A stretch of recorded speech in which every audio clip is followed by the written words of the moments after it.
A long, long time ago, in a land called Egypt, the Israelites, God's special people, were slaves. They had to work all day under the hot sun, building pyramids and cities for the Pharaoh, the king of Egypt. They were tired, hurt, and sad. They prayed to God, "Please save us." One day, an Israelite woman had a baby boy. But there was a big problem. The Pharaoh had ordered that all baby boys from the Israelites must be taken away. The mother didn't want her baby to be harmed, so she placed him in a basket and gently set it afloat on the Nile River. The baby's sister Miriam hid nearby to watch. Soon, the Pharaoh's daughter found the basket and picked up the baby. She named him Moses and raised him in the palace like a prince. But Moses never forgot that he was an Israelite. When Moses grew up, he left the palace and lived as a shepherd in the desert. One day, while watching his sheep, he saw something amazing. A bush was on fire, but it didn't burn up.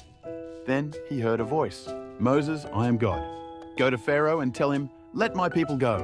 Moses was scared. "Me? But I don't speak well." But God promised, "I will be with you." So Moses trusted God and went back to Egypt. Moses stood before Pharaoh and said, "God says, 'Let my people go.'" But Pharaoh laughed. "No, they are my slaves." So God sent 10 plagues to show Pharaoh his power. Frogs covered the land. The river turned to blood. There were flies, locusts, darkness, and even terrible sicknesses. Each time, Moses asked Pharaoh to let the Israelites go. But Pharaoh kept saying no. Finally, the last plague was the worst. The oldest son in every Egyptian family would die unless they listened to God. God told the Israelites to paint lamb's blood on their doors, so the plague would pass over their houses. That night, Pharaoh's own son died, and he finally shouted, "Go, leave Egypt." Moses led thousands of Israelites out of Egypt, marching toward freedom. But suddenly, Pharaoh changed his mind and sent his army to chase them. The Israelites were trapped between Pharaoh's army and the Red Sea. "Moses, what do we do?" the people cried. Moses lifted his staff, and God parted the Red Sea. The people walked across on dry ground. But when Pharaoh's army tried to follow, the waters crashed down on them. The Israelites were finally free. The Israelites traveled through the desert toward the special land. God had promised them, but soon they got hungry and complained. "Moses, we have no food." God heard them and sent manna, a special bread from heaven. Every morning, they found it on the ground like snowflakes. God always took care of them. One day, Moses climbed Mount Sinai to talk to God.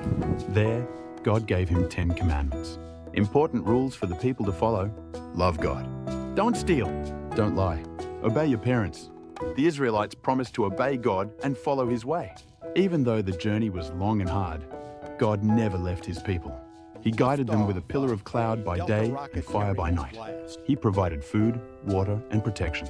After 40 years, they finally reached the promised land, the place God had promised them.